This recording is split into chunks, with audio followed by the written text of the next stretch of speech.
మెరుగైన excise policy రూపొందించాలని cabinet నిర్ణయించిందన్నారు మంత్రి పార్థసారథి. గత ప్రభుత్వం సరఫరా చేసిన మద్యం వల్ల ప్రజల ఆరోగ్యం దెబ్బతిందని చెప్పారు. ఇకపై ప్రముఖ బ్రాండ్లను కూడా ఏపీ మార్కెట్లోకి తెస్తామన్నారు. అక్టోబర్ నుంచి కొత్త ఎక్సైజ్ పాలసీ అమల్లోకి వస్తుందని చెప్పారు. మద్యం ధరలు కూడా తగ్గిస్తామన్నారు.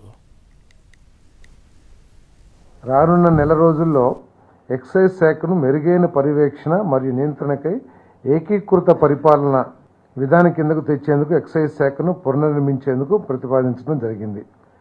మద్యం రిటైల్ అమ్మకాలు, ప్రొక్యూర్మెంట్, క్వాలిటీ కంట్రోల్, ధరల నిర్ధారణకు విధానాలకు సంబంధించి ఇతర రాష్ట్రాలు, ముఖ్యంగా వేరే రాష్ట్రాల్లో ఎక్కడైతే మెరుగైన పాలసీలు ఉన్నాయో వాటి మీద స్టడీ చేయమని చెప్పేసి కూడా మరి మన ఆదేశించడం జరిగింది. దానికి సంబంధించి అధికారులందరూ కూడా వివిధ రాష్ట్రాల్లో పర్యటించి ఏ రాష్ట్రంలో అయితే మెరుగైన పాలసీ ఉందో ఆ పాలసీని అడాప్ట్ చేయాలని చెప్పేసి కూడా ఆలోచన చేయడం జరిగింది.